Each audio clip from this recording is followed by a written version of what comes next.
Thanks for joining us for City Council Comments. I'm Steve Erickson, along with Councilmember Ward 2, Carrie Rayrauer. Today we're talking about both the February 7th and our February 21st City Council meetings. Thanks for coming in today. Thank you for having me. Yeah, I was just thinking about this. The last time we sort of had you in the studio was after the election in the fall of 2020 when we were still in the big COVID era. Yeah, it feels like a long time ago, doesn't it? Yeah, so we did not have our typical election night coverage where we normally bring you in right after the winner's in right after. So we kind of interviewed you in the days following. And that's the last time I remember you sitting at this desk. Yeah, glad to be back. Yeah, good to have you here for the first show here. And we're here in what has been a snowy week here. It has. It's incredible. Yeah. I am glad we got a little bit less than the original predictions, and I'm sure our plow drivers are glad also.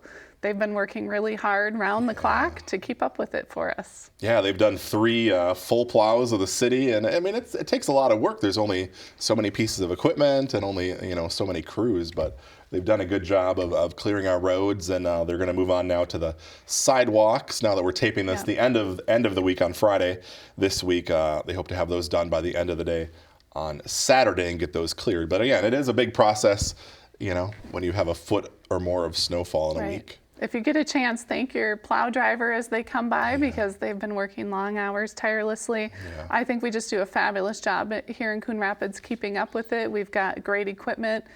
We've really made sure that we invest in that so that our streets are safe to drive on. I drive for work sometimes, so I've been in other cities where they are really icy, and I'm glad to say our Coon Rapids roads are very well maintained. All right. Well, hopefully that's the last plow we have to do this year. Right?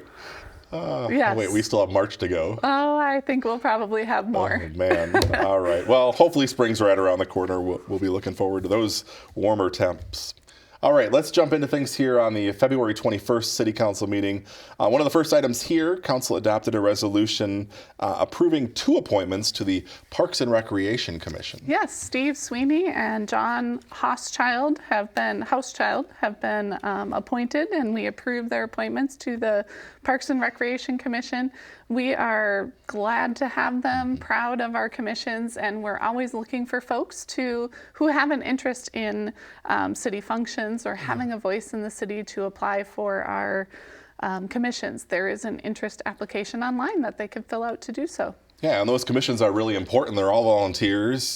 They help make recommendations to the council for certain actions. So they serve a vital role in the city. And like you said, go to the city's website, coonrapidsmn.gov. If you're interested in serving on one, there is that interest application. They kind of keep those on file for when any openings come up, and they'll be in contact. And we as council members just really appreciate having our residents' input so that we know it's already been residents' voice before things are coming to us. Yeah, certainly. All right. Council, this as far as a public hearing, Council held a public hearing. This was regarding street reconstruction for 2023. They have to have an assessment hearing because there are assessments as part of this project, correct? Right, exactly. So at the hearing, we held the hearing. We didn't have any folks come and voice. So I think that's kudos to how well we do these street reconstruction projects, that folks know that we will, as a city, will do our best and to try to minimize the difficulties that they have getting in and out and try to do it as quick as possible. Yeah. So these will be south of 131st Avenue and west of Shenandoah Boulevard, 17 different street segments. And what's great is how they actually do a deeper road. It's a full reconstruction, and this will last a really long time. And in fact, I believe this one goes back to the original construction 30 years ago of this area of streets. So that's how long they last once we do this. That's great. It's about $2,300 per residential household, and we are on the low end for our region. And again, kudos to our city staff for giving a great product at a good price. All right. So if folks' driveway is basically the front of their house, that's what they get assessed with the street improvements, because it's considered an improvement. Right. And those come around every so often, right? Yep, and they'll fix the curb and gutter, the sidewalk, pedestrian ramp improvements.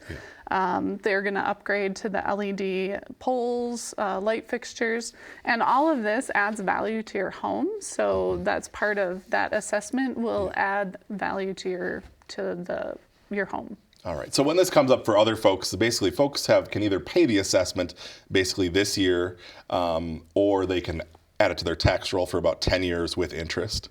Right. So there are options as far as paying that We lump make sum. sure there are options in case that lump sum is a difficult thing to do. All right. Again, they'll be awarding the contract come here, it looks like in April, and then this work will take place this summer. So always got some street reconstruction going on. All right. Moving forward, Council adopted a resolution awarding a contract. This is for a mill and overlay project on Robinson Drive and Creek Meadow Drive. Yeah, mill and overlay is a great value to our residents because it fixes the issues with the road. It provides a great surface to drive on, and it will last for 10 years at a much lower cost than a full reconstruction. So this allows us to get a longer, like that 30-year time frame on our streets to last. Okay. So, and this again was Robinson Drive and Creek Meadow Drive, basically? Right. Yep. So Robinson Drive from 111th Avenue to Hanson Boulevard, and Creek Meadow Drive from Robinson Drive northeast to Zion. Okay, so that'd be over the bridge, right? I believe. I'm pretty sure that's maybe. what I was thinking. Okay. And that does get, trucks are not supposed to use it because that was part of the whole bridge thing when it started, but you do see semis using that bridge, and so obviously that does wear on some of the road as well. That's true. Yeah, the extra weight. Yeah. All right, so that will be happening again this summer. There was another contract award. Council adopted a resolution awarding a contract. This is for the Safe Routes to School project on Northdale Boulevard, right in front of Coon Rapids High School. We've talked about this several times now, but it's finally going to happen this summer, it seems like. Yeah, so glad this is happening. Yeah. We definitely need safety improvements there. It's just a hairy situation with the crossing of students and teachers and so on. At that crosswalk going across to Coon Rapids High School. So it should begin in the summer. So after school's out, it's going to include 2 pedestrian flasher systems, dynamic speed display signs, and ADA improvements. And then also these bump outs, which if you drive north on Foley Boulevard, you'll see how that works. These bump outs narrow the intersection. And the reason why that's so important is that when somebody is stopped for a pedestrian crossing the crosswalk, this prevents the car coming up behind from going around them. And I've actually seen that happen on Foley Boulevard where a young kid was crossing and the person went around the car and they were really close to running over the young kids. So this prevents that because people, are thinking, why are they stopping? I'm going to go around. Well, there's usually a reason they've stopped there. So well, it's actually illegal. It's actually illegal to do that. It is right? illegal. Because we have this out here at the police department where the police turn into the lot. A lot of times folks will want to try to go around, and I've seen people get pulled over for that. And this is probably a good example of why you're not supposed to, because you can't see ahead and you don't know if there's a pedestrian. Exactly, especially if it's a small child. You can't see them above the car that's parked there. Yeah. And so it sounds like these bump outs are a great insurance kind of a thing. Yeah, so even though it's illegal, we see that some folks still do it, and so this will prevent that. Yep. All right, and they're relocating the existing main crosswalk also down to align with the new entrance to the high school that they recently did. So yes. That will be a good to have it align with that. Yeah, and this is actually going to be a push button, as I understand it. People will push a button to use the crosswalk to go across there. So right now it's just constantly flashing, but pedestrians will have the control there. Yeah, it'll be great for safety. Yeah. All right, so we look forward to that work this summer, and that's our Safe Routes to School. They got a grant from the state basically to do that project. Yes. That is how it's being funded. Yes, exactly. All right. Council authorized a payment to the Community Strength Foundation. This group kind of helps support community activities with a percentage of the gambling proceeds that are raised here in the community. Right, yes. 5% of gambling revenue in the city comes to the city of Coon Rapids, and then the city council has agreed to give 90% of that to the Community Strength Foundation, and they do great work. They help us with our fireworks show on the 4th of July. They help with Rocky's Pumpkin Patch, the tree lighting, and different events we have in the city. Okay. And there was one change, this was on the consent agenda, was moved to an actual discussion item because of a report that the council wanted. Right. The primary change was to ask for, since it is a significant amount of money that comes to this foundation, to ensure that we have submitted a yearly finance report, just detailing revenue, expenditures, so that the city council can have oversight on how that money is used. Okay. Otherwise, no changes to the, like you said, the percent is the same. They're using that money for various community events. Yes, and we appreciate that foundation. Yeah, and they're a volunteer group as well. Exactly. So. Our volunteer time is priceless. Yeah, for sure. All right, council adopted a resolution approving plans and specifications and ordering the ad for bids. This is for our annual street maintenance program, and we kind of do it with an economy of scale, right? Yes, we have a consortium of 13 different cities so that we can bid these projects out with a bigger scale, and that allows us to have lower rates. And Coon Rapids is the lead agency for this, and so we're very proud of the work that the city has done to ensure, again, a great product at a low cost for our residents. Okay, and this is for things like crack sealing, fog sealing, I believe. Yes, seal coating, pavement markings, all of those. So miscellaneous stuff. Yeah, right. Keeping our streets in good shape. Exactly. All right. Council adopted a resolution accepting plans and specifications. This is for miscellaneous trail reconstruction this year. Right, and when as you know, I ran a campaign last summer. I did a lot of door knocking across the city and talking to folks about what they love about Coon Rapids. One of the top things they said is our parks and trails. So we're really proud to have many trails all throughout the city and good maintenance of that. So we're rehabbing the Coon Creek Regional Trail between Yellow Pine and Northdale Boulevard. And then there's a trail realignment south of Sycamore Circle and north of 118th Lane. All right, so I always wanted to keep our trails sort of up to date, and they do various projects each year to try to, I know, fill in some of the sidewalk gaps and trail gaps and things like that as well. Yeah, it's all a continuous process. So it's just each time looking at what needs to be done and keep working throughout the city to maintain. It never ends. Yeah, but I think there's a trail too that they finished, I don't know if it was this year or last year or recently, where you can actually go from like the northern part of the city to the southern, like on a trail. Absolutely. Without getting off. Right. You know. I can ride all the way from my house, which is close to Bunker Hills Park, all the way down to the Coon Rapids Dam. So. Which is great. For folks that like to do that. I prefer to, drive my car, but I'm going to get on a bike one of these days. Great. Again. All right. Moving forward, council considered approving an implementation memorandum of understanding and received an energy action plan. There's been some discussion on this for several months now, and even been some council work sessions, correct? Right. So the XL Energy has this program called Partners in Energy, and they provide a lot of employee hours for free to help a city develop an energy action plan like we developed. So we had a variety of community stakeholders, from representatives of schools in the area to our own council members, city employees, Connexus Energy, Centerpoint Energy. All these different groups come together and develop this plan. It was over a 6-month period. We met every month for 3-hour chunks of time. Everybody brought their different skill sets, different ideas to the table, and came up with, I think, was a real great plan with encompassing a lot of different things, primarily focusing on communication to our residents and education for our residents and connecting them to programs that already exist.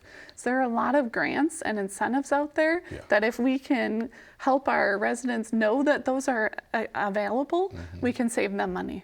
Yeah. Like you said, there are a number of those programs, and we put them out sometimes from the city's end. I know, the different electric companies and all that tell you about these programs, but it is a lot of information to sort of to take in. So. And the first phase is about saving energy, so reducing use, and that the biggest ways that we can reduce use are things like HVAC systems and upgrading insulation. And there are programs out there to help our residents and our businesses do those things. And it saves money over the long run. So if you're able to utilize something to help you with that initial investment, you will save yourself money over the long run. Second phase is about how to promote clean energy, renewable energy in the city.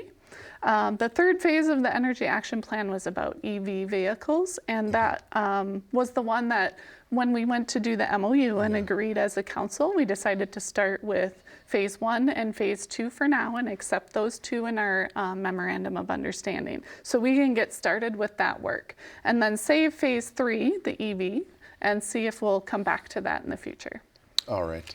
And like you said, there are programs out there right now. The Green Homes program with the city, when you're talking about saving energy, is available. Go to the city's website. You can learn more about that. But there's like a home energy audit that you can have done at your house at a discounted rate, and they'll tell you kind of what you can do to sort of save. It's a very low cost. And we actually did that when I moved into the house, and they'll I can't remember what it's like, a vacuum or depressurizing the house or something. Yeah. They put this huge fan in the door. I'd say that's the thing on the door. Yeah, I've seen pictures of it. It tests your windows to see if there are leaks, and immediately you can see where you might need to just do small, low-cost improvements that will save you a lot of money. Yeah. All right. Go to the city's website again. There's a lot of information on those programs.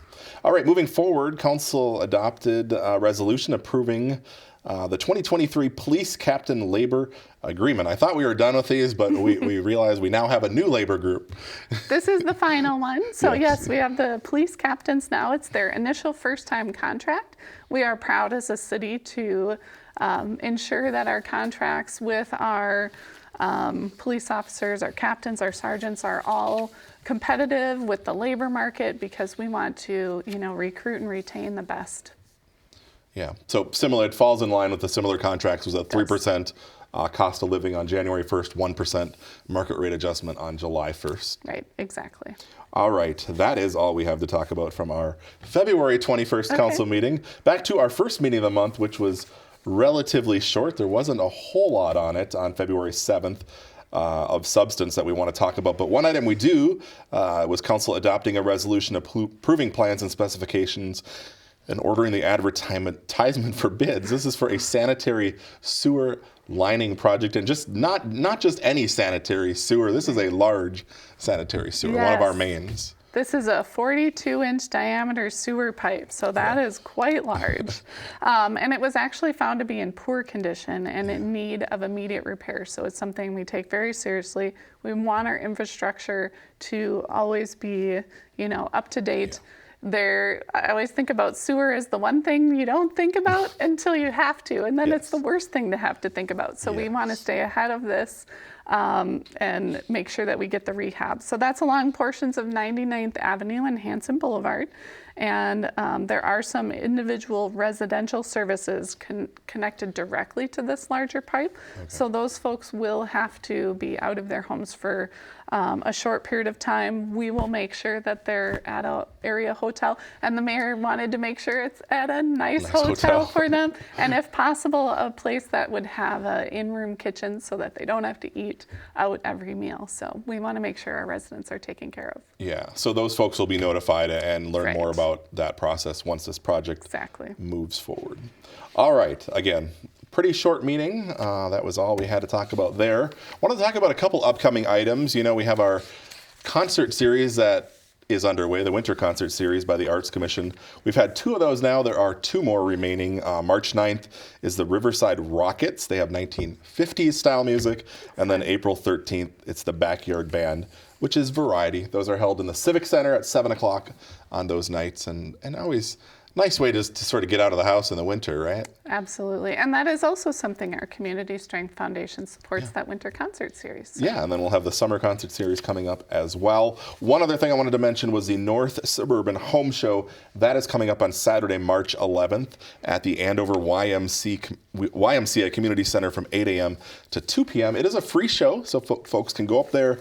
I believe it's the Boy Scout troops, but they're collecting non-perishable items for the food shelf as part of this. That's sort of the donation to get in or cash. But lots of stuff up there for folks to kind of see. You can get connected to home improvement vendors, landscapers, builders, find everything that you sort of need for those remodeling projects under one roof. And this actually is a joint venture between the cities of Coon Rapids, Anoka, and Andover, along with the Anoka Area Chamber of Commerce. Yeah, highly recommend it. So yeah, check that out. It's been, I don't believe they had one last, I think this is the first one back since COVID. So otherwise, this has been an annual event. It's been fun to be able to get out again. Yeah, to do some of these things, Right. and look forward to the warmer weather as well to do those Yes. all those projects that folks have been wanting to do around their house. It's a perfect time for a home show. Yes, Leading up to summer. Exactly. All right. Well, like we said, this is your first time sort of coming in for this program, City Council Comments. You've actually been on the council now for what, over 2 years? Oh, right. November. Right? Well, Yeah. January of 2021. Yeah, would so have been. 21, so 22. just over 2 years. It's crazy to think of how fast that time has gone. How have things been going so far? Excellent. I just have been, it's been a really big learning experience to find out all about how the city functions in all the different ways, more in depth than previously. And I am just impressed with, again, our city staff and how we are always thinking proactively and not reactively so that things can be maintained in a rotation, preventing it from getting to the point where it's now an emergencies, and just always having a plan to move throughout the city. A really great job of maintaining our infrastructure, which is one of the most biggest things the city does. I have had a great time getting to know my council members, and now we have 2 new ones, and it's great working in partnership with all the folks on the council.